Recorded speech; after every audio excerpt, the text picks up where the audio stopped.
imperial connections, our cemetery tour of those people who have come to Victoria from various places which are read on the map. Each one will be from a different place. We start here. This is the grave of Henry Croft. He was born in Woolloomooloo, New South Wales. That's a suburb of Sydney, not particularly good at the present time, but when he was born in 1856, things were a bit different. It was very much a fashionable suburb. He came to Victoria in 1882, and in fairly short order, married very well. He married Mary Jane Dunsmuir of the Cole family. He became involved in business, of course, with some of his wife's money. He served as MLA for Cowichan. He developed the Leonora copper mine on Mount Sicker in the Cowichan Valley, building the 15-mile-long Leonora and Mount Sicker Railway to transport the copper ore from the mine to the smelter on the coast. The smelter was at what became the town of Crofton, named for Henry Croft. Initially, it was a successful investment, but there was another mine on the mountain called the Tyee, and the two mines got into absolute cutthroat competition. The net result of it is both failed due to the price of copper not being able to sustain the infrastructure needed for two mines. Mr. Croft died in 1917 and is buried here. He is our representative from Australia. Now we shall go on and wander to the grave of a New Zealander.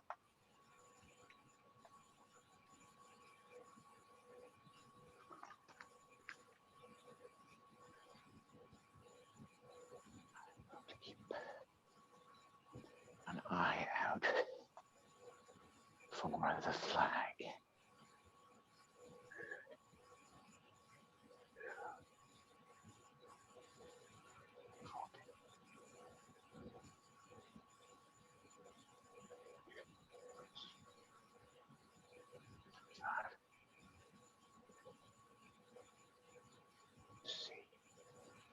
Trying to find the flag.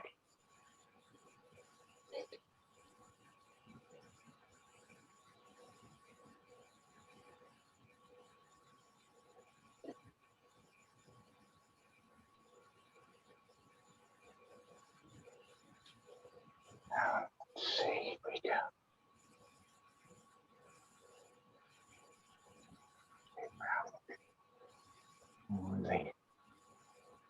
Looking for the flag. There we go.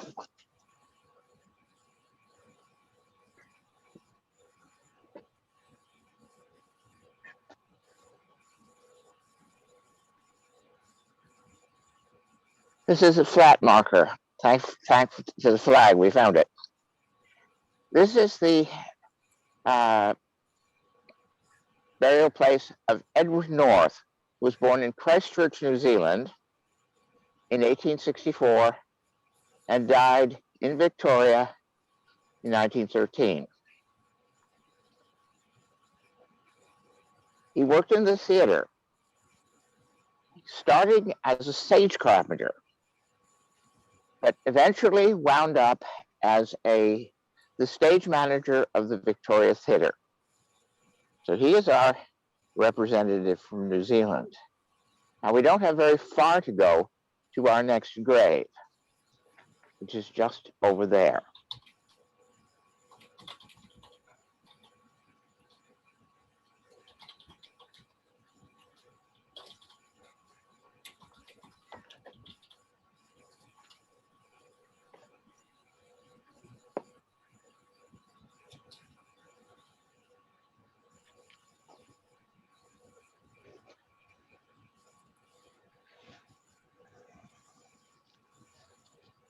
This is a family plot,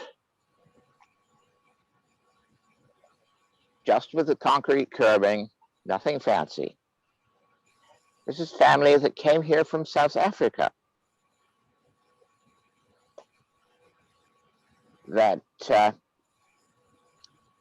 the original migrants were Major George Hinckley and his wife Caroline, who came here from Nyasa in the Western Cape Province, South Africa. They arrived in 1908. They were from the husband's rank, major, so obviously it was a military family.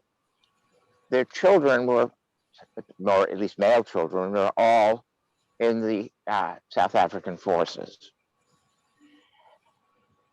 The children were Lieutenant Gordon, born in December 1885. He'd served in the South African Light Horse during the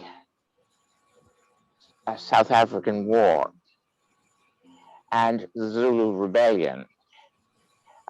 He joined and I think it was the Zulu Rebellion that persuaded the Hinckley's to come here. At any rate, when he came here, he joined the 5th Regiment Garrison Artillery and went overseas with the Canadian Light Horse and was wounded at Vimy Ridge. His brother, Gilbert, born in 1891, was also serving in the war, wounded in action and mentioned in dispatches. There were other children. There were 4 daughters,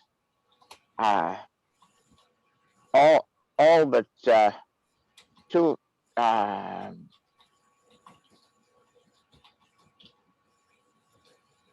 All but one of them did not come to Victoria. The 2 of them, I don't know the names, and there was one, Ellen, who died in London, England in 1918, possibly the flu. She may have been involved in war work. And the eldest of the daughters was Agatha, who married an officer with the Naval Service of Canada. So this is a South African military family who came and did their bit here. Now we will go that way.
This is an unusual plot in that it's a family plot, obviously in size, purchased by a woman who never married. Matilda Mary Miles was born in Port of Spain, Trinidad in 1873. Her father was the principal or headmaster of the Trinidadian equivalent of Upper Canada College. She was very musical. She was sent to England to study music at the Royal College. And in her class were the future Dame Clara Buck, the opera singer, and Sierra Leone Creole classical composer Samuel Coleridge Taylor. She came to Victoria after a successful career as a music teacher and chamber soloist in the UK. She founded the Ladies' Musical Club. She was the accompanist to the Aryan Choir and the Victoria Choir Society.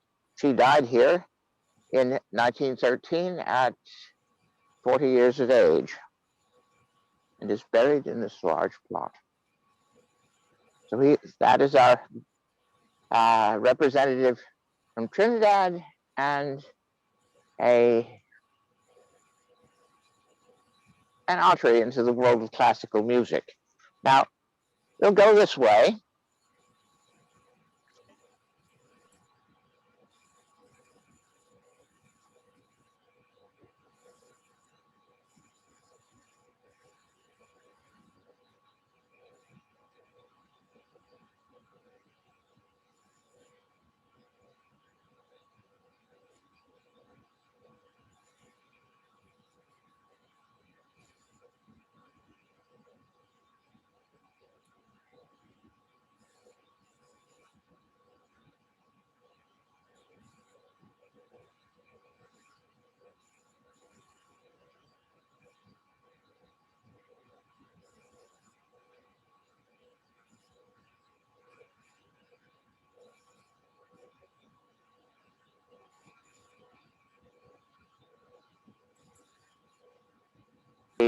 One of the flags down there in a space of empty grass. That is the location of the Sikh cremation ghat. In India, only Jews, Christians, and Muslims bury their dead. The Parsis put their dead on towers of silence where they are eaten by the birds. All other religious groups practice cremation. There was no crematory in Victoria in the early 1900s. And of course, the largest population from India in Vancouver Island are all Sikhs. So the city of Victoria set aside a place in this cemetery by bylaw for the building of a platform, a brick cremation ghat, along a stream which used to run through here. It's now culverted over because what would happen, the Sikh funeral still does.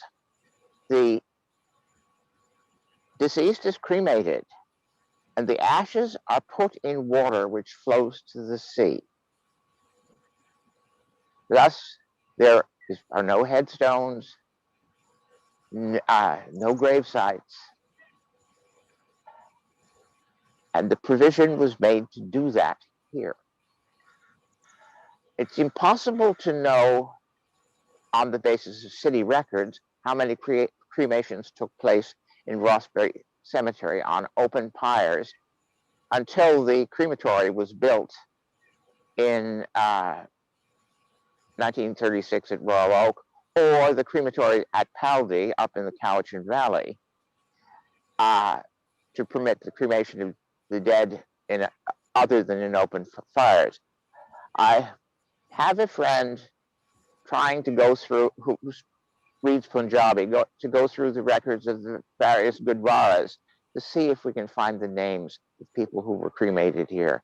Because the city only records burials, and if you're not buried, even if you have a connection with Ross Bay Cemetery, as far as the city is concerned, you didn't exist.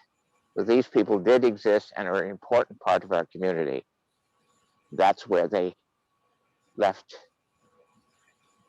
this world for the next. And we shall go up this way to our next gravesite.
This is the grave of Levington Cumberbatch. He was born in Barbados in 1870 and died in Victoria in 1931. He arrived in Victoria on the crew, as a member of the crew of the Rathdown, a sailing ship which was bringing a cargo of rails for the railway from Victoria to Sydney to Victoria around the Horn. He jumped ship. Easy to do. After all, as a Bajan, spoke English, fitted right in. And of course, the captain of the ship had to sail. Once it was gone, he was free. He worked on a farm in North Saanich for a while until the ship was gone. Then he came to town, worked at the Balmoral Hotel, and then joined the staff of the Silver Spring Brewery. At the time of his death, he was the secretary of the company. So from ship jumping sailor to an official of one of the largest breweries in Victoria, he came up in the world. So that's the story of our Bajan. Now we're going to go this way.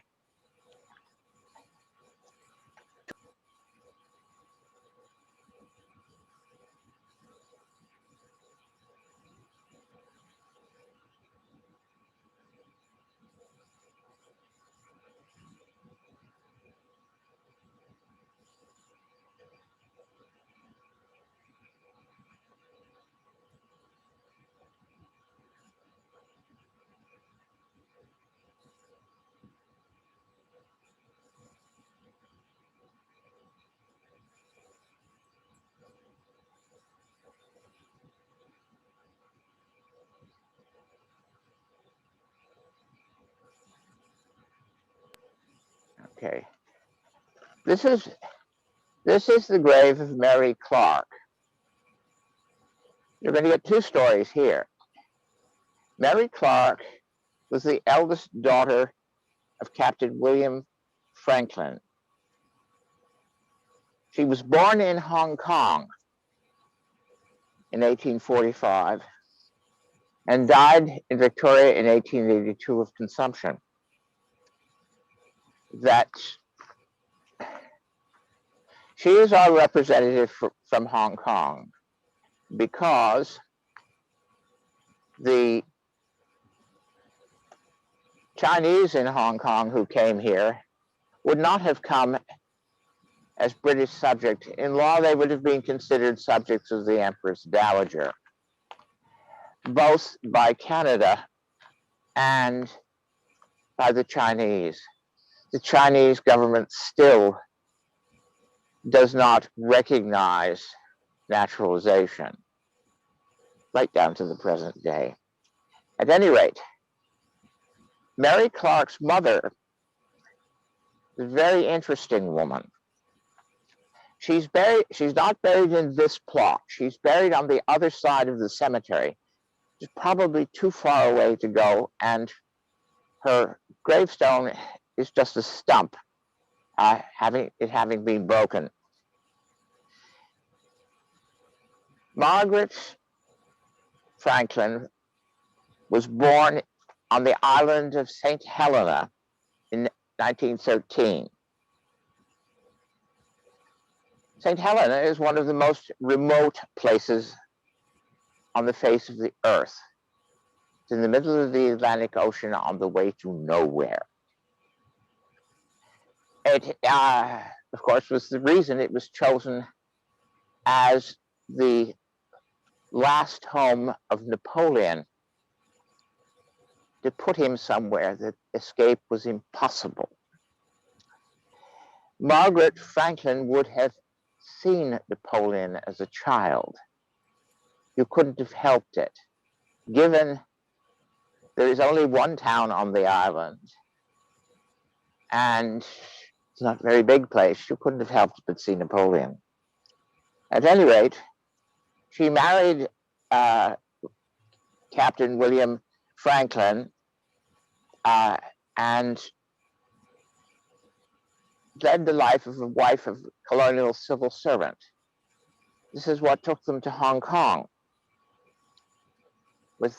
and then came here with their children, because Captain Franklin was resident magistrate and postmaster at Port Douglas, and he was also a member of the Legislative Council for Nanaimo. In 1868, because he wasn't very popular here, he was appointed as the Lieutenant Governor of the Seychelles Islands, which is almost as remote as his wife's birthplace. The Seychelles is a dependency of Mauritius in the middle, and it's in the middle of the Indian Ocean. He took up his post a year after being appointed because it takes that long to get there, not because of the slowness of travel, but the fact that there are no real connections to get you there. So you have to go places and wait. He died there and is buried on the grounds of Government House in the Seychelles. His wife returned to Victoria to live with her daughter because she had no connections to the Seychelles. And of course, as I said, died here and in 1899, 17 years after her daughter's death, and is buried in the Ross Bay Cemetery, unfortunately, on the other side. Now, we'll go back toward the road this way.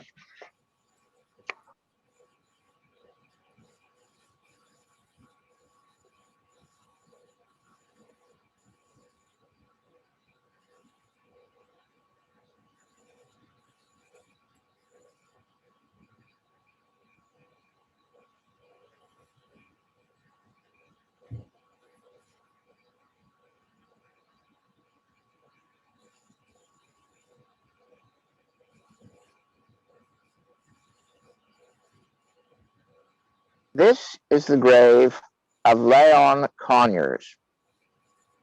He was born in Hamilton, Bermuda in 1865 and died here in 1909.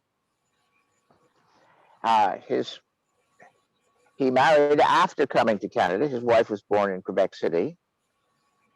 And on a date and place which is unknown. It was obviously someplace back east, possibly in Quebec. The children were all born here. He worked as a clerk for salmon cannery until 1904.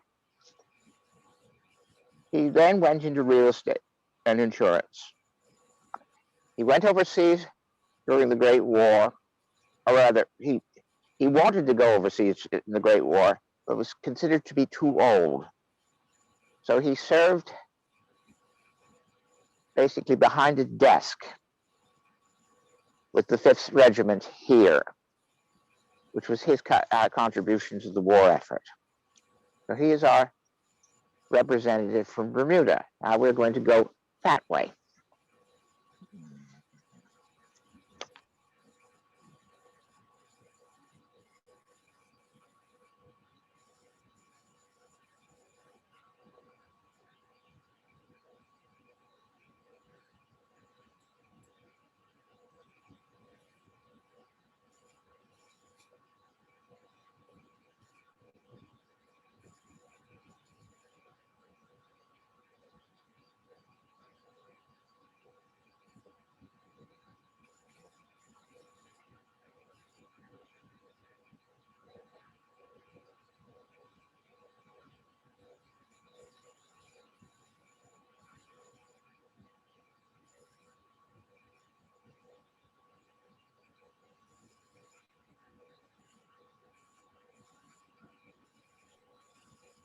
This unmarked grave is the last resting place of Arthur Campbell Reddy. He was Anglo-Indian. He was born in Calcutta in 1849. His father was Sheriff of Calcutta, a position which took him throughout the Bengal presidency because Arthur's siblings are all born in various places in Bengal, none of which are Calcutta.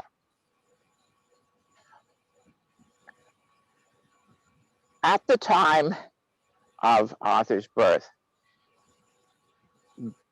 what has become in more recent years British India was under the East India Company. The East India Company dates from the reign of Queen Elizabeth. It was the model, basically, that the Hudson's Bay Company was built on. They started as a trading company and through circumstances wound up ruling large portions of India. They are responsible for the foundation of Calcutta and Madras. They acquired what is now Bombay from the Portuguese, as the Portuguese post was given as a wedding dowry to the Queen of England in the 17th century. King Charles's wife got the beautiful bay. That's what Bombay means. All of these sites that were East India Company posts were places which were considered valueless by the local Indian Maharajas. That's why they gave them to the foreigners to build their factories. At any rate, with the growth of territory under the company's rule, it was necessary to provide a civil government. And Arthur's father, Robert Reddy, as I said, was the Sheriff of Calcutta. There's nothing known about Arthur's career before he came to Victoria in 1885. It is likely that he would have followed his father into government service, that he would have sought to become a competition walla. The Indian civil service was staffed initially by either people who came out from England and had been educated in Indian languages and various other skills, or by Anglo-Indians, the equivalent of the country-born servants of the Hudson's Bay Company here, until there was a large enough pool of native Indians to, with the education and qualifications required to fill the civil service. This may be why Reddy left, because by the 1880s, a lot of the lower positions would have been locally hired. So, and the only positions that were reserved for Anglo-Indians were in the railways, because as the one group in India who had no caste and would not be polluted, they could deal with everybody. At any rate, very quickly he rose to become deputy provincial secretary. So obviously he did have a civil service background in India. He never married and had no interests outside his work, which is why he's buried here in an unmarked grave. But he's our representative of that segment of Indian society who is buried here. There are others here, but they're not necessarily going to be on this particular tour because their graves are far too distant. So we'll go on to our next grave, which is that way.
This is an unmarked grave, our second unmarked grave, of probably one of the most exotic people that are going to turn up on this tour.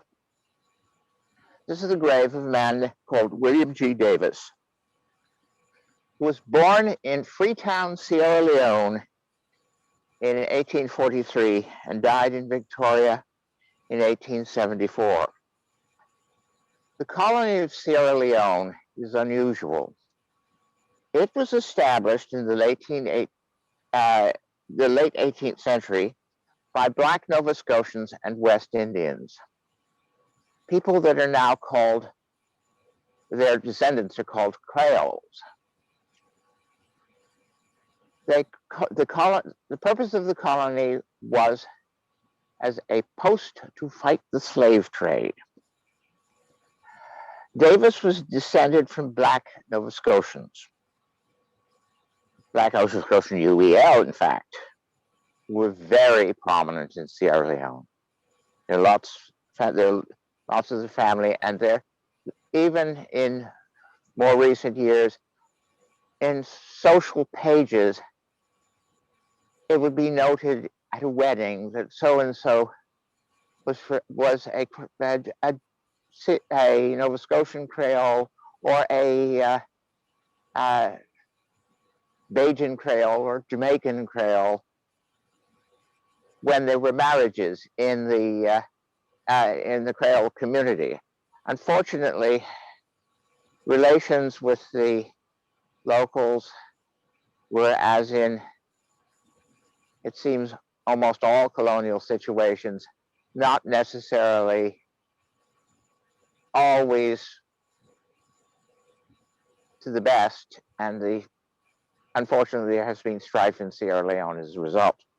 But at any rate, William decided, for reasons that are not known, to come back to the old country, which he would have never seen. In fact, probably that there was no one at the time of his birth who would have known Canada. That by that time, it's over 50 years from the foundation of the colony. It's very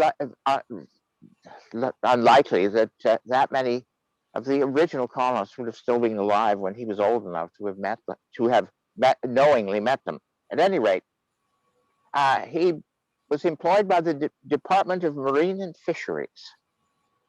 He was on the crew of the CGS Sir James Douglas, the fisheries patrol vessel stationed in Victoria. He died, causes that are not known, in what was called the Royal Hospital in 1874, and is buried here. And so he is the example of someone who has come from very far away, but has ties, albeit remote, to this part of the world. Now we will go on that way.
This is the grave of John Robert Giscombe. He was born in St. Mary's, Jamaica in 1832 and died in Victoria in 1907, as you can see on his headstone. He went to Panama in 1854 to work on the building of the Panama Railway, which of course was essential for access to the West Coast prior to the building of the CPR, really, and worked there for a year. It must not have been pleasant.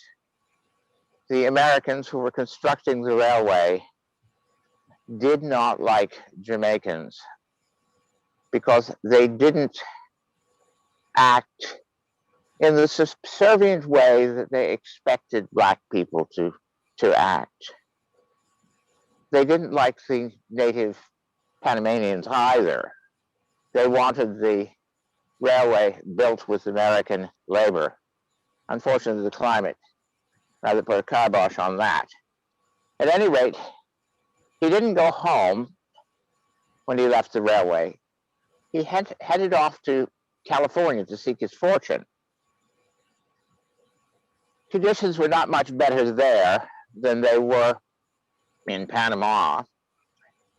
So he joined the group of 600 black Californians that came to Victoria in 1858 at Sir James Douglas' invitation.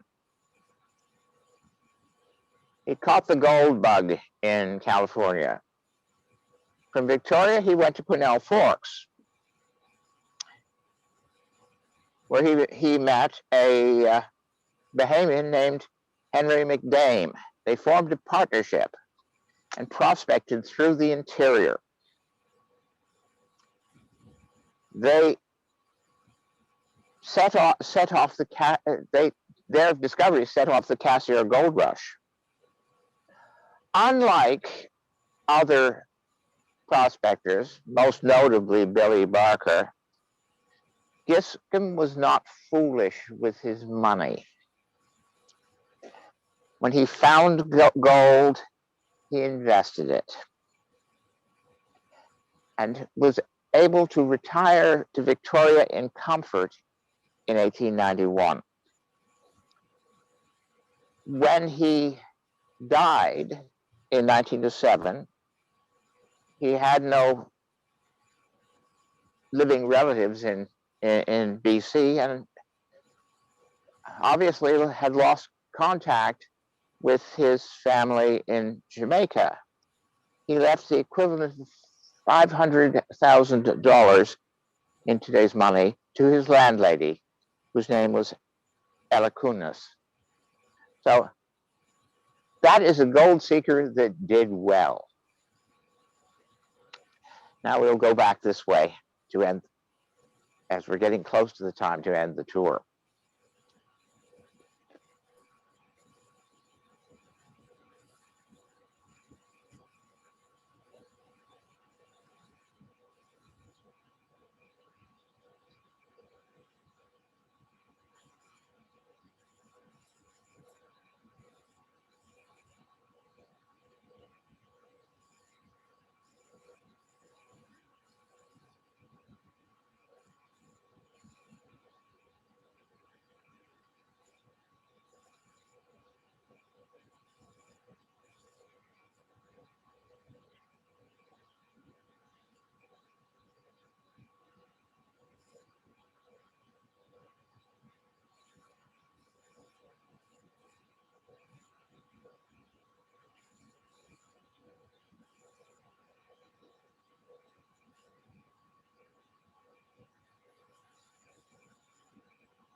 see, as you can see, our next grave is located under the tree. The yellow flag probably shows up, but you'd have to almost read the headstone with braille because of the amount of light in there. This is the grave of James Augustus and Mary Lowe Barneswell. James Barneswell was a Jamaican, born in Kingston in 1829, and lived in Victoria to die in 1919 at an advanced age. He was one of the people who came here to both the Fraser River and Caribou Gold Rush. But he realized there were better ways to make money than to seek gold in the Caribou or in the gold bars of the Fraser River. He had trained in Jamaica as a carpenter, and the building trades offered much more money in Victoria than he was likely to get out of the gold panning. He married Mary Lowe in 1871. She was a Puerto Rican, and lived a prosperous but quiet life here, working in the building trade. Mary Lowe survived him by a number of years. She died and joined him in 1947. So we shall continue onward to our last grave, to somebody that I'm sure you all know.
We're here at our last grave, which is the grave of Sir James Douglas, a name that you all know.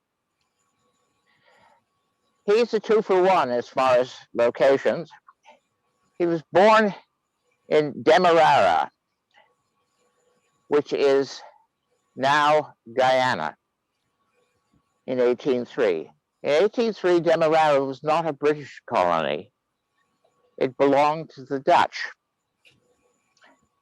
His father was a Scotsman, John Douglas, and his mother was a Bajan, Martha Ann Telford. She had come to Demerara, presumably John Douglas had as well, because land was available to grow sugar. In Barbados, all of the good sugar land was already owned by families whose ancestors had come from Africa or Europe in the 17th century. So that there was no way to get into sugar planting unless you had a great deal of money or married right, if you were going to stay in Barbados. But in Demerara, that was a new country. It was being opened up. So that's why the Douglases went there. And Sir James Douglas was born there. He never returned. He was sent to Scotland to be educated, but there's now a statue of him in Georgetown, which is the capital of Guyana. So he is a servant of empire who was also a child of empire and completes our tour today. I hope you enjoyed it.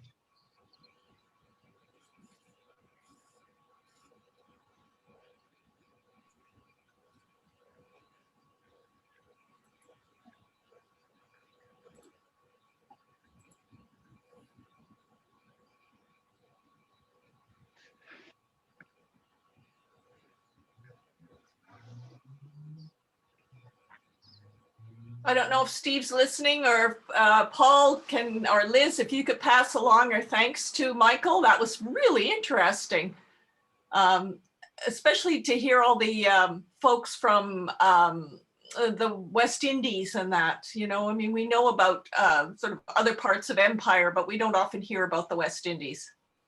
So that was really good. And John here. Yeah, thank you. If anyone is passing messages on to Michael, please let him know that it was a very interesting tour. And there was one in particular, some of them I knew, some I didn't, of course, but the one that I was really glad to see was William Hales Franklin's widow. I had no idea that she was buried here. He was quite an amazing person. And now that I know she's there, I can actually include that grave on a number of other tours that I have planned coming up in the summer. So thank you, Michael. That was an extra bonus. I enjoyed it very much. Thanks.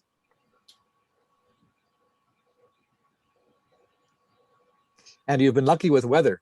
Oh, goodness, I'll say. Fingers crossed it's like that next Sunday. That's right. Yvonne is doing the tour next week. Yes. So John, John Adams, James Douglas, now his father, did his father have a plantation, or was he a merchant? He was Douglas's father was a merchant. The Douglas brothers owned many plantations in Demerara. And I think that Douglas's father was the one who was delegated to go and oversee them. He went back and forth several times to Scotland too. Oh, so there was a whole family of Douglases. So his uncles, James's uncles, were all there. That's right. Yeah. Oh, okay. Yeah. The firm was J, T, and A Douglas, John, Thomas, and I think Alexander. Oh, that's interesting. So if there's no other questions or that, I'm going to put in a plug for my tour next Sunday. It's Memorial Day weekend in the United States, and I'm doing a tour about the Civil War. Some people may be surprised to know that there are Civil War veterans buried in Ross Bay, and there are also other connections to the Civil War that I'll be talking about. So as I say, everybody please keep positive thoughts about the weather. And I think it should be interesting. I'm having a blast, I'll tell you, doing the research for this. Oh my goodness, the resources that are available now in terms of records and that, like, it's amazing. Well, that's good. We'll look forward to that. And one more plug for the following week, Nick Russell, and I forget, Nick, who the other person is who's going to be with you, but from the Ross Bay Villa Society, we'll be doing a tour. And Nick has tuned in today. You might have seen his name on the list. So we'll look forward to Nick's tour in 2 weeks from now as well. So any more questions or comments? Great. Well, I'll thank Michael very formally and thank all of you for tuning in. And we'll look forward to having you on tours in the future. Bye-bye. I know. Bye.